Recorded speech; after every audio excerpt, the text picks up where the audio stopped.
네, 시청자 여러분 안녕하십니까? 신영락TV의 신영락입니다.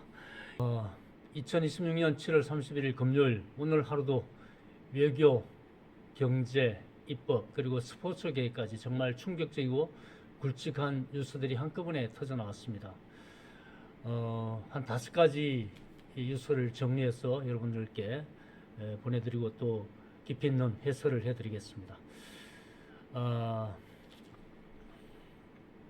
우선 주한 미국 대사 미셸 스틸 대사의 부임, 두 번째는 코스피가 역사상 최초의 하루 1000포인트까지 폭등하는 기록적인 날이었습니다. 또 그리고 무려 72년 만에 이루어진 검찰 직접 수사권 폐지, 이런 충격적인 뉴스가 있었습니다. 그리고 여기에 대해서 어제 국회 문화체육관광위원회에서 청문회가 있었습니다. 근데 축구 팬들의 고개를 갸웃거리게 만드는 그런 황당한 질의뿐만 아니라 우리 기대에 못 미치는 그런 여러 가지 질의가 있었고 또 답변이 있었습니다. 그 중에서도 또 우리 그 최민희 더불어민주당 의원이 한 건 했습니다. 어떤 내용인지 한번 자세히 그리고 깊이 있게 다뤄드리겠습니다. 영상 시작에 앞서 구독과 좋아요, 알림 설정 부탁드립니다. 그럼 첫 번째 준비된 소식부터 바로 들어가겠습니다. 오늘 미셸 스틸 주한 미 대사가 부임했습니다. 우리 한미 관계가 굉장히 심각한 위기 국면에 있다고 합니다. 일단은 미국의 대사가 가장 최강 우방국 한국에 부임했는데 이게 큰 뉴스가 되었습니다. 이게 좀 심상치 않은 일이죠, 이 자체가. 즉 한미 갈등이 표면화되어 있다라는 걸 극단적으로 보여주는 그런 사태인 것 같습니다. 특히 오늘 굉장히 중요한 사건이 하나 있었습니다. 미셸 스틸 주한미 대사가 한국에 부임할 때 인천공항에서 좌파 시민단체들이 미셸 스틸 아웃이라고 해서 들어오지 말라고 그런 구호를 외치면서 또 플랜카드를 들고 미셸 스틸 주한 미 대사의 취임을 반대하는 그런 시위를 벌였습니다. 아주 심각한 일이었습니다. 여러분 거꾸로 한번 생각해 보십시오. 우리 지금 주미 대사가 강경화 전 문재인 대통령 때 외교부 장관을 했던 강경화가 주미 대사로 가 있습니다. 아그레망을 어렵게 받았죠. 그런데 만약에 우리 더불어민주당 지지자들과 또 좌파 우리 세계에 있는 사람들이 만약에 강경화가 미국에 갔는데 미국 우리 시민권자들이 워싱턴 공항이나 아니면 미국 공항에서 강경화 아웃, 좌파 대사 아웃 이렇게 한다면 어떻게 받아들이겠습니까? 여러분들 뭐 엄청난 반미 시위를 일으켰을 겁니다. 이번 대사 부임 과정을 보면서 아주 이례적일 정도로 수많은 언론의 카메라와 시민단체의 주목이 쏟아졌습니다. 시민단체들이 반대 집회가 열렸고 또 미국 측이 직접 한국 경찰에 신변 경호 요청을 했습니다. 아주 이례적인 일입니다. 한미 관계는 세계 최강의 그리고 아주 강력한 동맹이라고 얘기합니다. 그리고 우리 6.25 때 피로 쏘은 혈맹의 동지였습니다. 또 미셸 스틸 주한미 대사는 한국에서 태어났고 또 오늘 부임하자마자 능숙한 한국말로 한국에 태어났지만 미국을 대표해서 이 자리에 섰습니다 라고 얘기했습니다. 그 사람을 쫓아내겠다고 우리 시민단체들이 데모를 했습니다. 여러분들 어떻게 생각하십니까? 자, 우리 지금 현재 미셸 스틸 대사가 부임하면서 몇 가지 주요한 이슈들이 있습니다. 쿠팡 사태, 이거 뭐 드러난 본질적인 갈등이죠. 그 다음에 대미 투자, 우리 관세 협정 문제가 있죠. 하나도 해결된 게 없습니다. 김정관 통상장관이 왔다 갔다 하지만 아무것도 해결하지 못하고 있습니다. 또 심지어는 이번 초에 이달 올해 초에 대북 정보를 공유해 왔습니다. 그걸 미국에서 일방적으로 중단을 해버렸죠. 한국을 동맹에서 신뢰하지 못하겠다는 그런 신호 아니겠습니까? 드러난 것만 해도 그렇습니다. 그 외에 난제가 수두룩합니다. 왜 이렇게 주한 미 대사 한 명의 부임에 온 나라가 시끄러워야 합니까? 역설적이게도 지금 한미 관계가 그 어느 때보다도 냉각되어 있기 때문에 그렇지 않겠습니까? 만약 양국 관계가 옛날처럼 윤석열 대통령 때처럼 아주 부드럽고 우호적이었다면 대사 부임이 이렇게까지 큰 대형 이슈가 되지는 않았을 겁니다. 또 어느 나라 대사가 우방의 한국에 부임해 오는데 이렇게 난리를 치는 그런 경우가 어디 있습니까?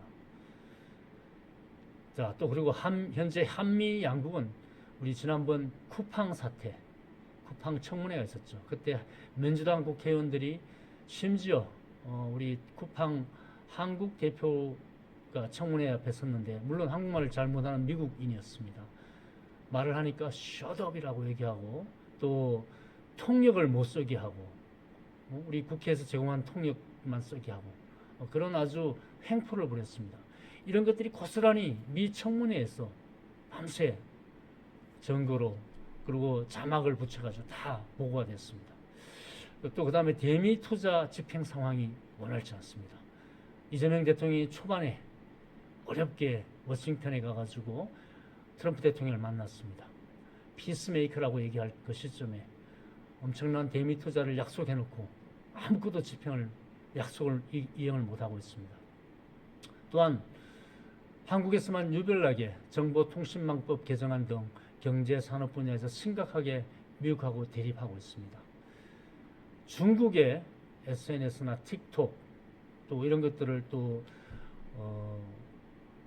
중국의 그 쿠팡에 해당하는 그런 인터넷 배송업체들과 관련해서는 이런 갈등을 겪었다는 소리를 듣지 못했습니다. 그러니까 당연히 미국이 왜 쿠팡만 차별하느냐라는 차별 이슈를 제기할 수밖에 없겠죠. 그래서 미국이 우리 군과의 또 하나 이제 미국이 우리 군과의 대북 정보를 공유를 일시 중단한다고 일방적으로 발표해 버렸습니다.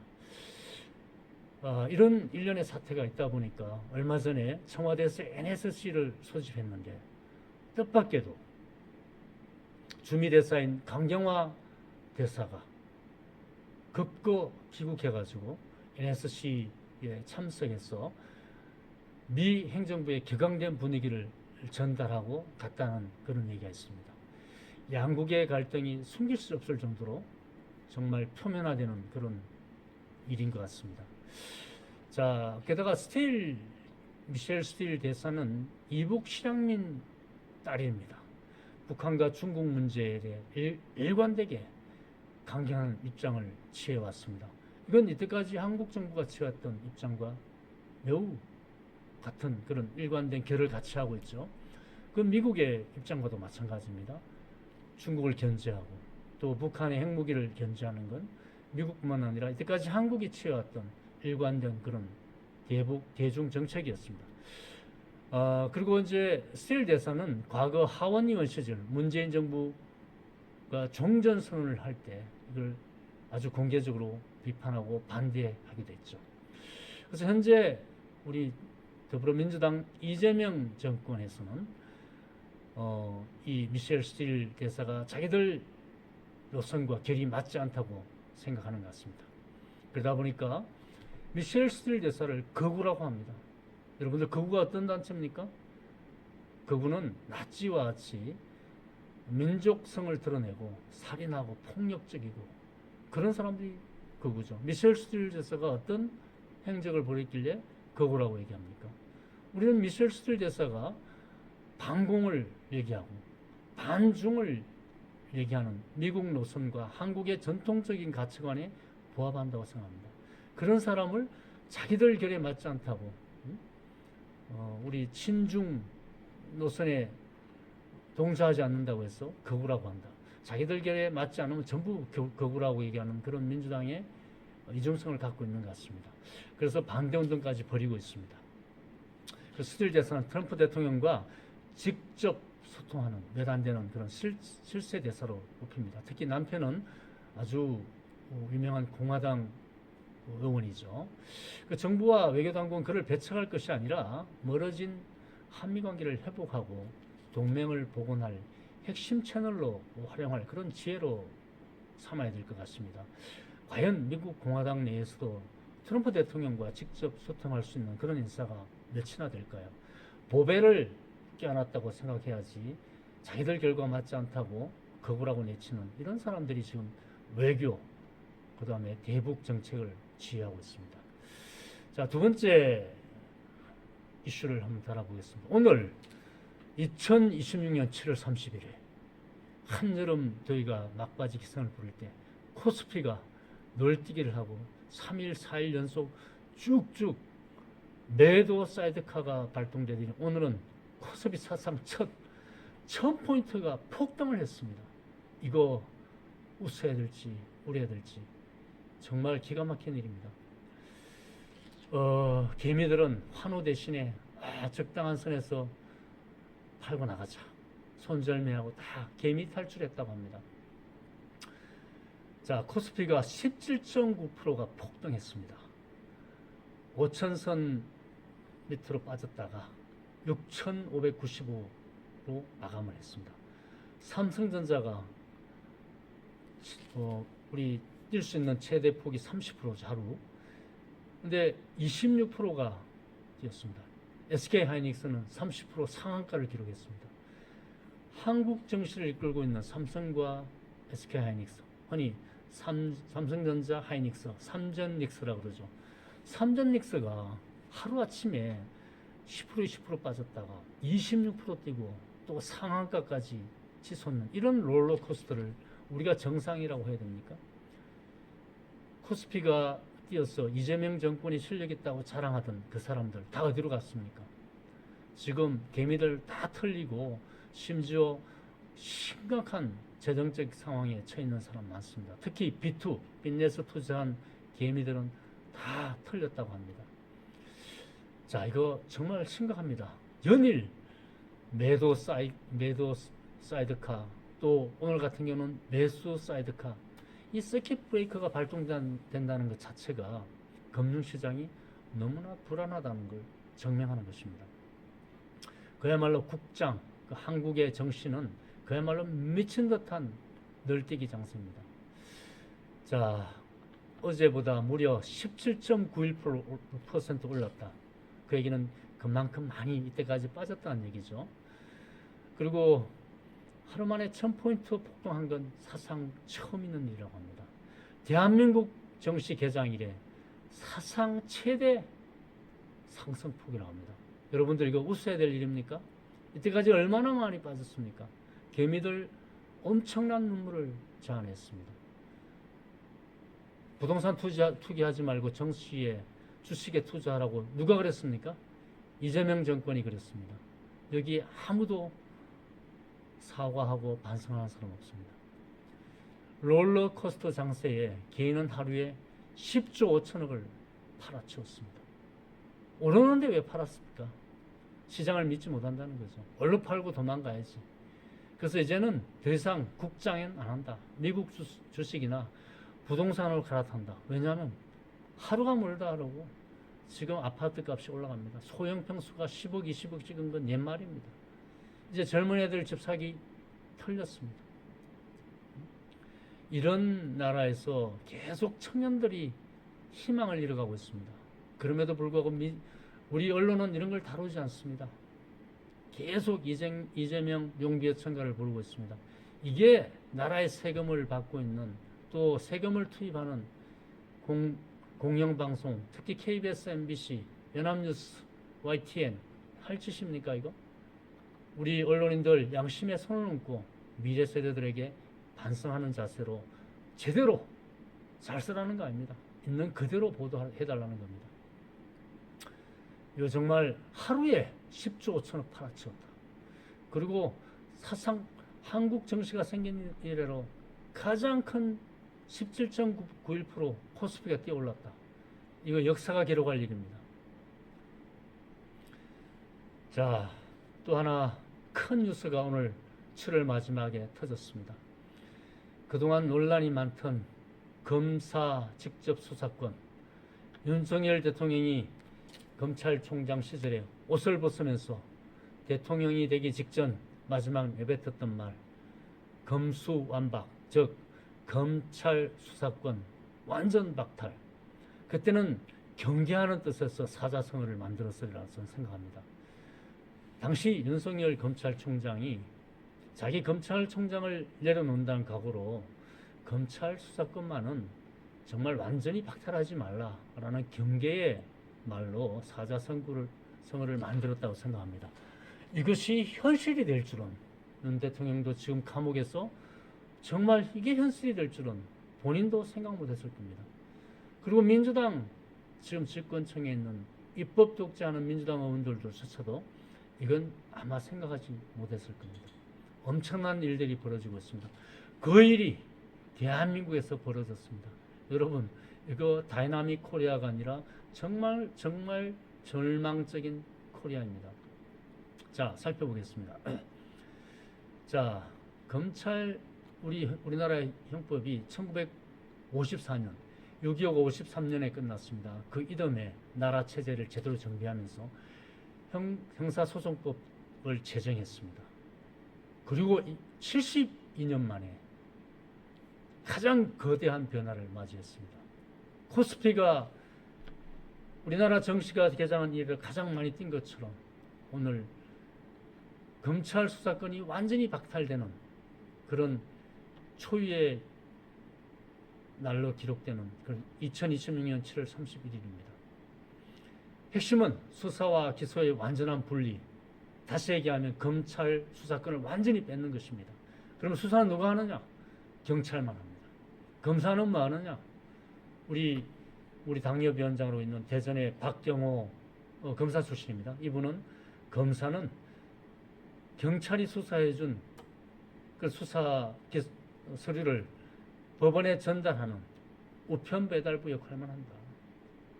그밖에 할 게 없습니다.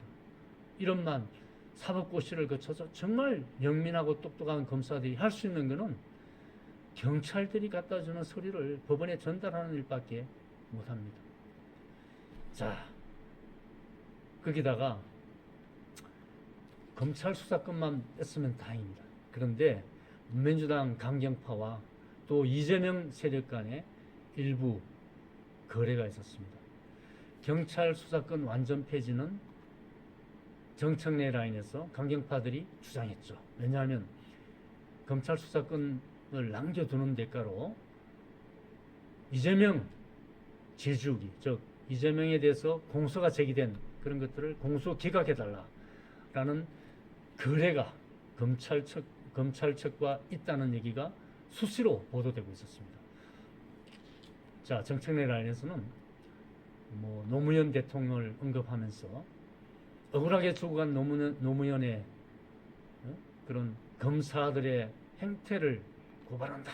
그러면서 검사의 수사권을 뺏는 것이 마치 민주화인 것처럼 얘기했습니다. 그런데 기실 따지고 보면 정청래는 아마 검찰 수사권을 완전히 경찰로 넘김으로써 이재명이 검찰 수사권과 공소기각을 딜할 수 있는, 쉽게 말하면 거래할 수 있는 무기를 하나 뺏어버린 겁니다.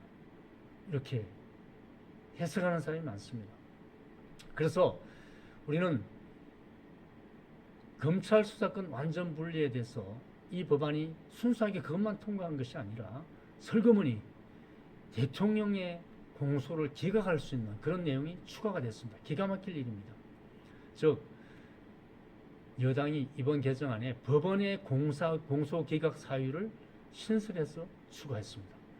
이때까지는 공소를 취소하는 그런 내용, 취소를 누가 합니까?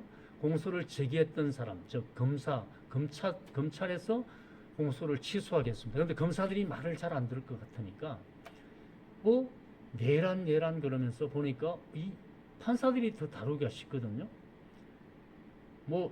대통령의 고유 권한인 계엄을 일으켰는데 판사들이 알아서 내란이라고 막 해주고, 그냥 이정광 판사 같은 경우는 검사가 구형한 것보다 예를 들면 10년 구형하면 15년 때려버리고 15년 구형하면 20년 선고해버리는 그런 바람보다 더 빨리 누워버리는 그런 판사들이 있으니까 아 이거 판사들이 다루기가 더 쉽구나. 어? 판사들은 그 자리에서 뭐 치수하고 뭐 검찰이 하고 검찰총장이 하고 법무부 장관이 하고 주체와 관계없이 판사 한 사람만 아니면 뭐 합의부 전체만 해버리면 되니까. 그래서 판사가 즉 법원이 공소 기각을 할 수 있는 사유를 추구했습니다. 굉장히 획기적인 일입니다. 그런데 여러분들 우리 시청자 여러분들 잘 아셔야 될 것이 이미 우리나라 형사소송법 체계에서는 공소 기각할 수 있는 사항이 한 5가지 정도 잘 정리되어 있습니다. 굳이 이런 걸 안 넣어도 그게 다 들어가 있습니다. 그런데 중대한 위법 수사나 소추 재량권 일탈이 있는 경우 법원이 유무죄 판단 없이 재판을 종결할 수 있다. 누가? 판사 혼자가. 판사는 최종심을 갖고 있어요. 우리나라 뭐 검사, 변호사 그런 논리 공방이 필요 없어요. 지가 판사가 그냥 예를 들면 어떤 사람이 마음에 들면 구속해버리고 마음에 안 들면 또 뭐 불구속 처리하고 그런 것과 마찬가지로 판사가 중대한 위법 수사나 또 소추 재량권 일탈 누가 판단하느냐? 뭐 변호사, 검사의 어떤 변론이나 또 뭐 토론 과정 없이 판사가 그냥 결정해버리는 겁니다. 법원이 유무죄 판단 없이 재판을 종결할 수 있도록 한다. 참 엄청난 일입니다. 자, 이를 두고 우리 야권 특히 국민의힘에서는 진행 중인 이재명 대통령의 재판을 무력화한다는 그런 방탄용인 법이라 당연히 그런 얘기를 할 수밖에 없죠. 그런 비판을 받고 있다. 자, 이거 앞으로 두고 봅시다. 분명히 대통령이 이걸 자기 재판에 이용할 것이다. 한번 두고 보십시오. 정말 저는 어떻게 할 것인지 우리 국민 여러분들 반드시 경계심을 갖고 들여다볼 그런 중요한 법안입니다. 자, 또 다음 세 번째 오늘 뉴스를 한번 또 정리해 드릴게요. 어제 여러분들 그 국회 문화체육관광위원회에서 대한축구협회에 대한 청문회가 있었습니다. 참 대단한 청문회였습니다. 뭐 거의 한 달 전부터 이렇게 예고가 됐었죠. 근데 어떤 사정으로 좀 연기가 됐습니다. 뭐 그런 얘기가 있죠. 소문난 잔치에 먹을 거 없다고. 대단한 그 엄청난 그 시청을 기록할 것처럼 이렇게 어그로를 끌었습니다. 그런데 정말 태산명동의 설필이었습니다. 자, 정말 핵심적인 내용은 이렇습니다. 어제 문화체육관광위원회에서 사실은 뭐 어제 청문회에서 핵심은 그거 아니겠습니까? 홍명보 감독이 크리스마스만 이후에 선임 과정에서 문제가 있었던 거 한번 들여다보겠다. 다시 이미 뭐 작년에 있었던 거 재탕이었습니다. 근데 홍명보 감독이 이번에 북중미 월드컵에서 거의 뭐 예선 탈락한 거죠. 32강에서 탈락한 거니까. 예선 탈락하다 보니까 홍명보 감독 뭐 비난이 많았죠. 그러니까 홍명보 감독을 한번 잡돌이 하려고 그랬죠. 또 하나는 정몽 계장. 이미 정몽 계장은 사퇴 선언을 했습니다. 두 사람도 마찬가지죠. 여기서 추궁하는 자리였는데 내용은 없고 알맹이도 없었습니다. 그런데 남아있는 건 어이없게도 왜 손흥민, 이재성을 뺐냐? 왜 졌느냐? 라는 최민희의 얼토당토하는 그런 주장만 남았습니다. 그리고 뭐 어떤 부분은 유튜버 자막 보고 지지하느냐 뭐 이런 해퍼닝도 있었습니다. 그런데 이 청문회에서 말씀드린 바와 같이 유독 눈에 띄는 인물이 하나 있었습니다. 최민희 더불어민주당 정말 역겨운 그런 의원입니다. 최 의원은 최근 상임위에서 뭐 지난번 이준석 위원장과 다퉜던 과방위에서 문체위로 옮겼습니다. 자기는 뭐 문체위에 또 뭐 전문가라고 이렇게 얘기를 합니다. 근데 제가 보니까 정말 전문성이 하나도 없습니다. 보좌관들 많이 반성해야 될 것 같습니다. 이번 축구협회 청문회에서 쿠팡을 또 겨냥했어요. 뒤끝이 있습니다. 왜? 지난번 과방위원회에서 쿠팡이 개인정보를 유출했다는 쿠팡 전자상거래를 하는 대표 그런 회사지 않습니까? 근데 최민희가 태무나 뭐 중국의 그런 뭐 그런 업체들은 또 전혀 견제를 안 해요. 근데 오로지 미국 기업이라는 이유로 쿠팡만 때립니다. 사실 한국의 기업을 둔 쿠팡이죠. 근데 삼성전자 미국 법인은 그러면 미국 회사입니까? 한국 회사입니까? 법적으로 미국 회사입니다. 삼성전자라는 이름만 갖고 있을 뿐이지. 그러면 최민희 논리에 의하면 삼성전자는 미국에서 차별적 대우를 받아야 되는 겁니다. 그러면 삼성이 가만히 있겠습니까? 누가 투자를 하겠습니까? 자, 내용은 이렇습니다.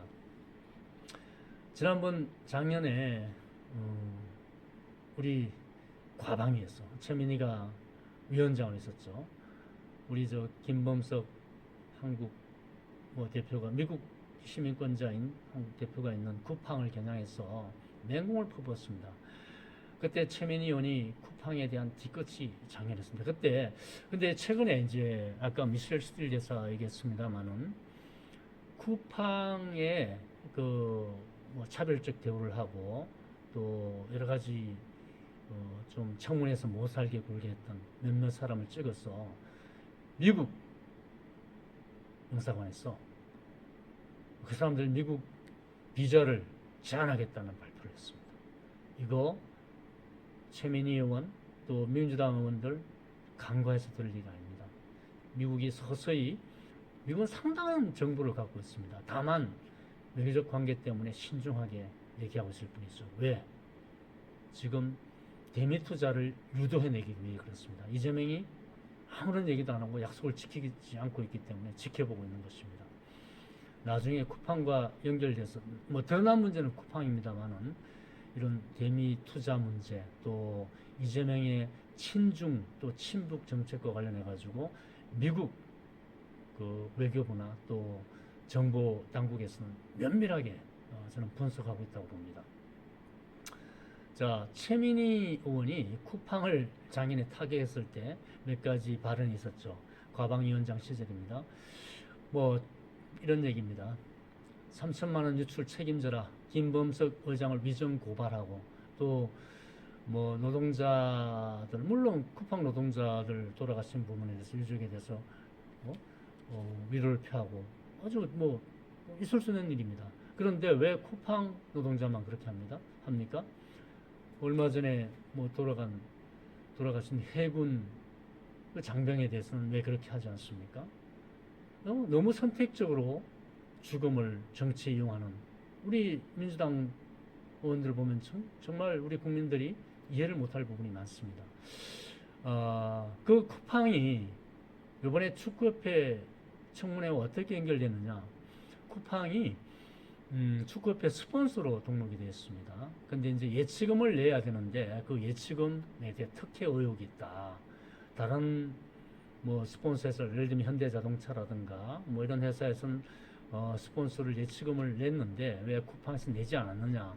근데 이 쿠팡에 대해서는 자료를 제출하지 않았습니다. 왜냐하면 최민희 의원이 내라고 그러니까 뭐 쿠팡도 나름대로 뭐 곱게 내고 싶지 않았겠죠. 뭐 언젠가는 뭐 내든지 안 내든지 간에 사실이 밝혀지겠지만 최민희 의원은 하필이면 대한축구협회에 많은 이슈가 있습니다. 특히 이번에 월드컵에 뭐 거의 예선 탈락이라 해도 과언이 아닌 그런 참사에 대해서 물어볼 일 많습니다. 그리고 우리 축구에 대한 구조적인 문제를 파헤쳐도 모자랄 그 시간에 또 쿠팡을 끌고 왔다.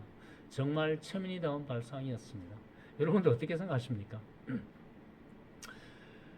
그래서 이제 최민희 의원이 이렇게 얘기했습니다. 당시에 쿠팡 특히 과방위에 있을 때 결정적인 얘기를 했습니다. 당시 외국인 임원 해롤드 로저스라는 분입니다. 그분이 한국말 잘 못하죠. 뭐 미국인 임원이니까. 쿠팡 임시대표가 한국어 개인 통역사를 통해서 발언을 이어갔습니다. 여러분들 심지어 범죄자가 경찰이나 검찰에 수사를 받을 때 자기가 원하는 변호사를 데리고 갑니다. 변호사의 조력을 받을 권리가 있죠. 근데 그 변호사를 받을 변호를 한다는 건 말로 하지 않습니까?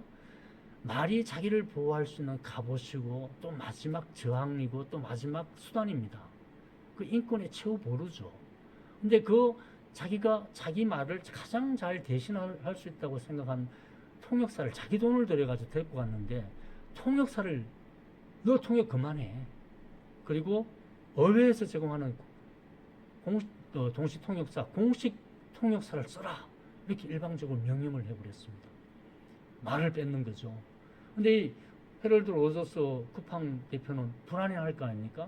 자기는 한국말 잘 모르니까 영어로 했는데 이 사람이 내 말을 제대로 전달하는지 또는 또 영어로 말했을 때 특히 법적인 문제가 있고 행간을 제대로 전달하는지 또 이 사람이 여러 가지 질문의 시나리오를 갖고 갔을 거 아닙니까? 예상 질문을 했을 때 나는 이렇게 답할 테니까 너는 한국말로 이렇게 번역을 해서 통역을 해라 라고 했던 나름대로 리허설을 했을 것입니다. 그런 것들을 일거에 무력화시키는 그런 저는 감히 만행이라고 얘기하고 싶어요. 그런 만행을 최민희가 저질렀어요.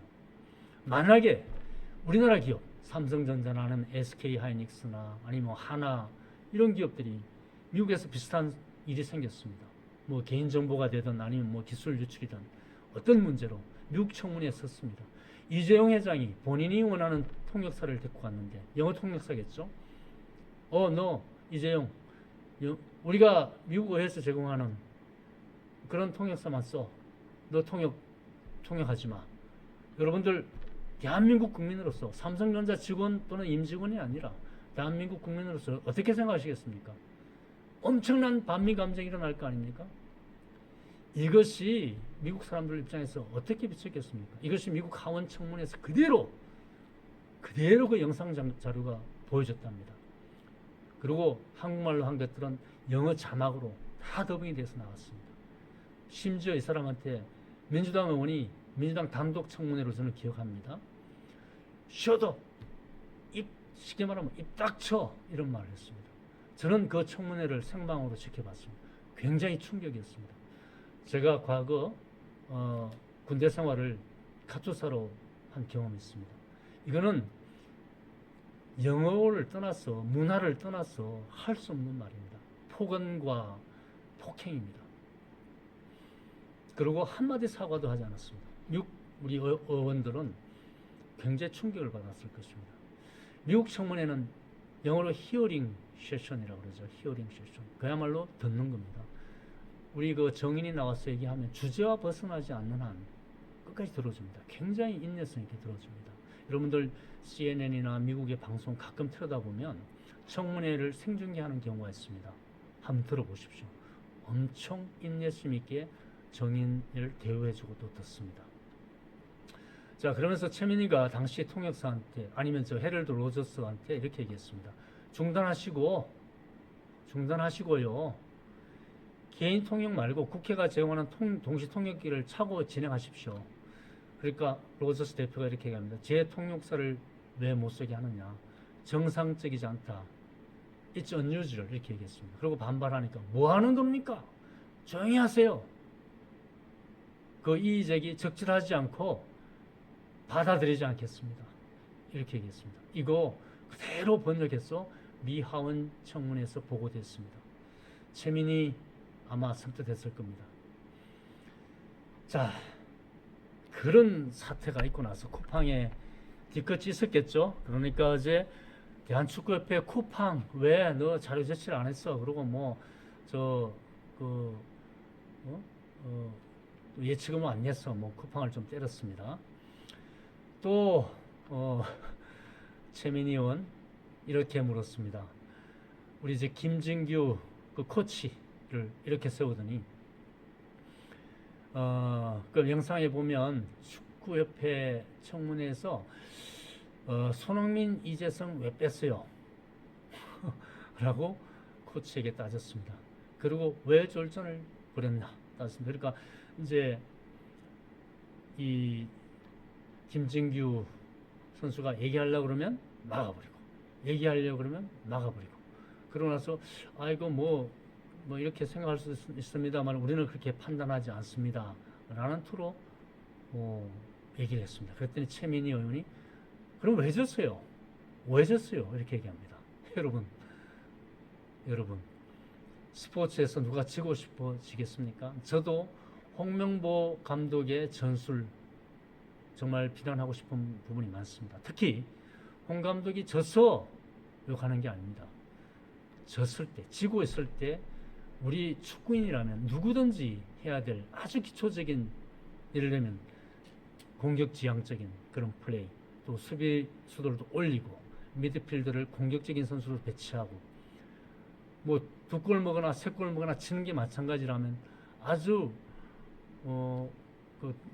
골 먹을 거를 그런 리스크를 감안하면서도 공격적으로 나가는 그런 전술 또는 그런 포메이션을 구사하지 않았다.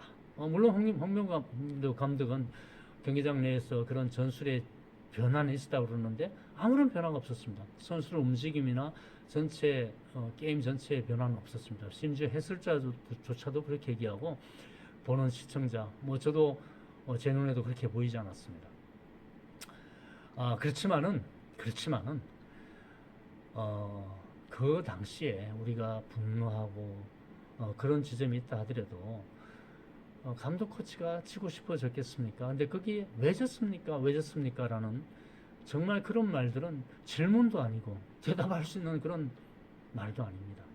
이런 엉터리 질문하는 거 보면서 우리 축구인들이 그 청문회를 보면서 뭔가 위로를 받고 싶어 하거나 아니면 대리로 자기들이 좀 홍명보나 정몽규 회장을 조금 어떻게 건드려줬으면 하는 그런 마음도 없잖아 있었을 겁니다.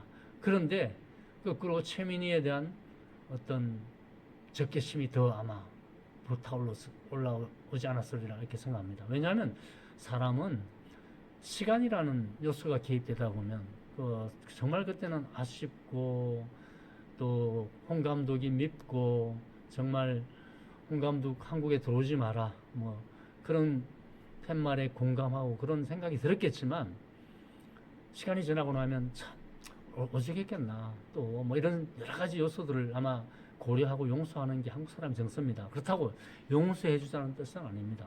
다만 최민희 의원처럼 왜 졌어요? 왜 졌어요? 라고 따져 묻는 것은 대한민국의 사상 이때까지도 없었고 또 정치권이 게임 특히 월드컵이나 뭐 아시안 게임에 졌다고 이걸 청문회에 붙이는 나라는 전 세계에도 대한민국밖에 없습니다. 아마 이거는 해외 토픽감입니다. 정리해보면 가방의 시즌 우리 최민희 의원은 자기가 개인적인 감정이 있었던 쿠팡 문제를 묻지 않나 또는 우리 월드컵 축구와 관련된 참사 이거를 대한축구협회 시스템의 문제로 연결시키는데 초점을 맞추지 않고 너무나 단발적으로 그리고 축구인들의 그 분노에 기대서 자기의 조그만한 인기를 얻어보려고 하는 평소의 행태를 두다가 완전히 헛발질 했습니다. 똥볼 찼죠. 그런 사태가 있었습니다. 그리고 전체적으로 평가한다면 어제 뭐 여야를 막론해서 민주당이나 또 국민의힘 의원을 다 막론해서 특히 조국 혁신당의 김재현 의원은 정말 형편이 없었습니다. 질문이 아니라 뭐 표정도 표독스러웠지만 너무나 적대적으로 그렇게 질문을 하면서 아마 지켜보는 우리 시청자들이 내내 불편했을 겁니다. 조국 혁신당의 이미지에 대해서도 다시 한번 생각했을 겁니다. 저 사람이 국회의원이 돼야 되느냐, 특히 비례대표 감인가 라는 데 대해서 우리 국민들이 심각한 질문을 던질 것이며 아마 그 의원에 대해 지지를 거둘 것으로 저는 생각합니다. 전체적으로 보면 많이 실망했고 다시 말씀드리면 공부가 부족했다. 몇몇 의원들만 우리가 좀 축구협회의 시스템 문제 또 정말 유소년과 장래를 걱정하는 그런 뭐 얘기의 근처에 가려고 하는 노력이 보였다. 특히 저는 청문회를 할 때 우리 의원들 좀 지적하고 또 질타하지 않을 수가 없어요. 여야를 막론해서 첫 번째 어떤 방향성을 갖고 나는 어떤 주제를 갖고 이 청문회에 임하겠다. 라는 철학이 없었습니다. 두 번째, 디테일하고 자료를 갖고 팩트로 어떤 정인들을 또 이렇게 묻고 또 그 팩트를 통해서 특히 일본하고 비교한다라든가 또 우리 과거와 현재, 미래를 조망하는 그런 것들을 자료를 통해서 제시하면서 또 설득력 있게 우리 시청자들에게 어필해야 되는데 그런 노력이 보이지 않았습니다. 정작 한 번도 질문을 받지 못해가지고 그 위원장이 계속 누구 정인이 아직도 저녁이 뭐 끝나가는데 10시 가까이 끝나가는데도 어떤 정인이 아직도 질문을 못 받고 있다라고 얘기할 정도로 정말 형편없이 정인만 불러놓고 준비는 소홀했다. 이 부분에서 어원들 반성해야 됩니다. 저는 특히 꼬집고 싶은 부분들, 이 청문회를 준비하는 보좌관들 정말 정신 차려야 됩니다. 특히 저는 몇몇 우리 그 의원들은 더욱더 반성해야 된다 이런 생각합니다. 자, 또 다른 뉴스 하나, 네 번째 뉴스 하나 말씀드리겠습니다. 지금 굉장히 심각한 뉴스인데 이거는 그냥 지나칠 수 없어서 오늘 긴급 속보로 나온 뉴스라서 한번 전해드리겠습니다.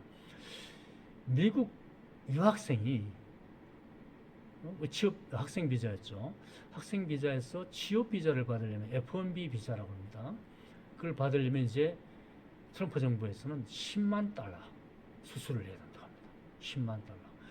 이거 한국 돈으로요 1억 한 4,500만 원. 지금 환율이 뭐 오락내락 하니까 실제로는 캐시 바잉 현금으로 사서 준 거의 한 1억 5천이 넘어갈 겁니다. 1억 5천만 많은 수수료를 내야지 미국 취업 비자를 받을 수 있다. 지금 가뜩이나 유학생 비자가 많이 안 나오고 있습니다. 근데 어렵게 지금 이 엄청 비싼 금달러 시대에 어렵게 유학을 보내는 유학생들, 아무리 돈이 넉넉한 집안이라고 해도 달러에 1,500원, 1,600원을 오르내리는 이런 시기에서는 어떤 부자도 감당하기 참 힘들 겁니다. 그것도 뭐 한 달, 두 달 여행 갔다 오는 것도 아니고 4년씩 또 길게는 더 길게 랭귀지까지 하시는 분들은 더 길게도 이렇게 유학하는 분들, 이분들 1억 한 5천만 원 내야지 취업 비자를 받을 수 있다. 이렇게 발표가 됐어요. 미국 유학이나 현지 취업을 준비하는 분들께 비상이 걸렸습니다. 트럼프 행정부가 미국 대학 졸업 후 현지에서 취업할 수 있는 OPT, 이걸 Optional Practical Training이라고 합니다. 여기에 10만 달러를 부과하는 방안을 검토하고 있다고 월스트리트 저널이 보도했습니다. 수수료 부담은 유학생 본인이 할 것인지 아니면 고용하는 기업이 할 것인지 이건 아직 정해지지 않았다고 합니다. 어쨌든 간에 고용하는 기업이 만약에 한국 유학생 미국 졸업생을 고용하겠다. 이 학생에 대한 연봉 이외에 1억 5천을 더 줘야 된다. 아마 내가 미국에 있는 기업주라도 한국 유학생들 아니면 뭐 인도, 중국 유학생들 채용하고 싶은 생각이 들겠습니까?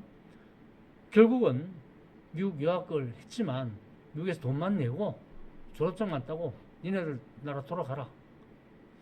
이 중국 유학생들을 겨냥한 그런 정책이 아닌가 봅니다. 왜냐하면 세계에서 인도, 그다음에 중국 유학생이 제일 미국에 많으니까. 그런데 실질적인 피해는 한국 유학생이 보고 있다는 겁니다. 현실적으로.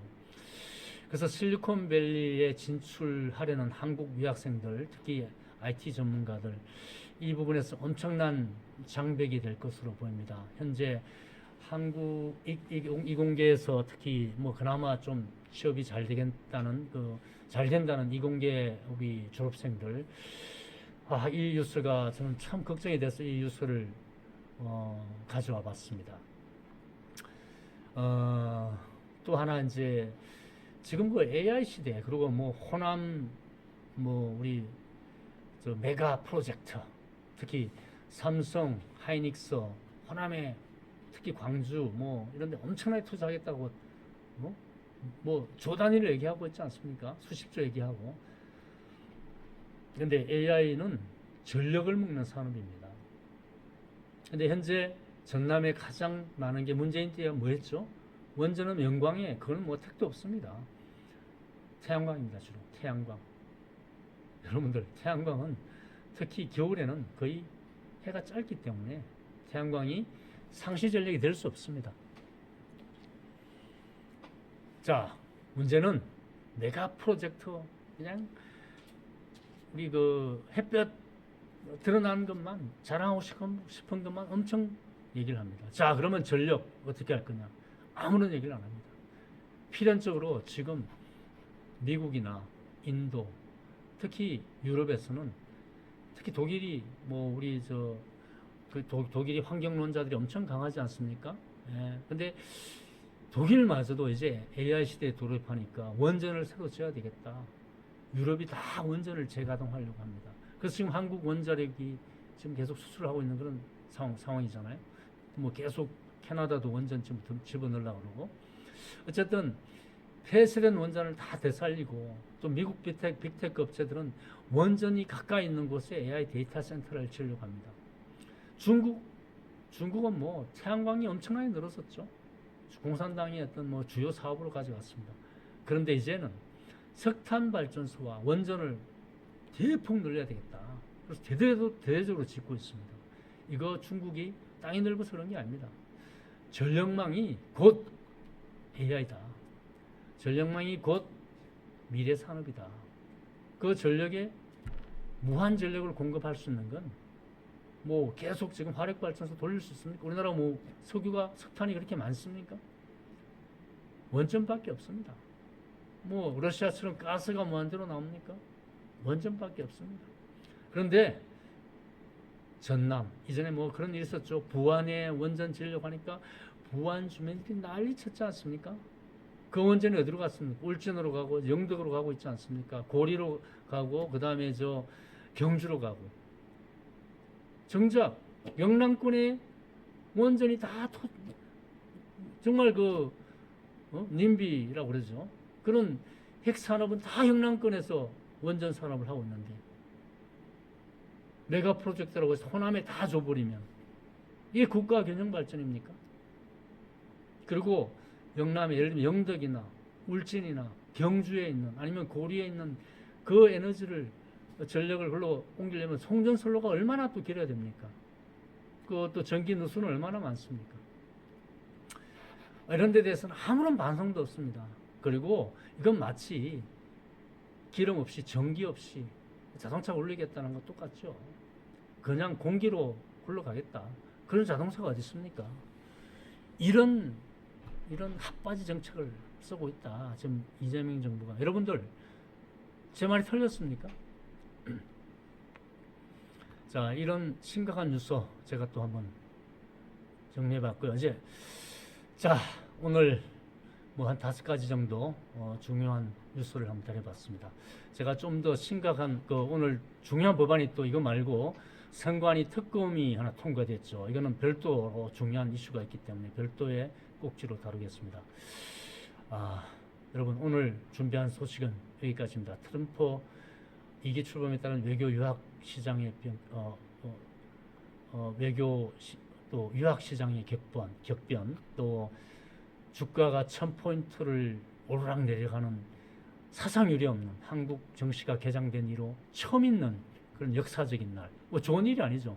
그런 개미들의 씁쓸한 국장 탈출 쇼. 그리고 72년 만에 우리 6.25 전쟁 이후에 형사소송법 제정 이후로 처음으로 완전히 검찰 수사권이 폐지되는 검찰의 장례식이 있는 날.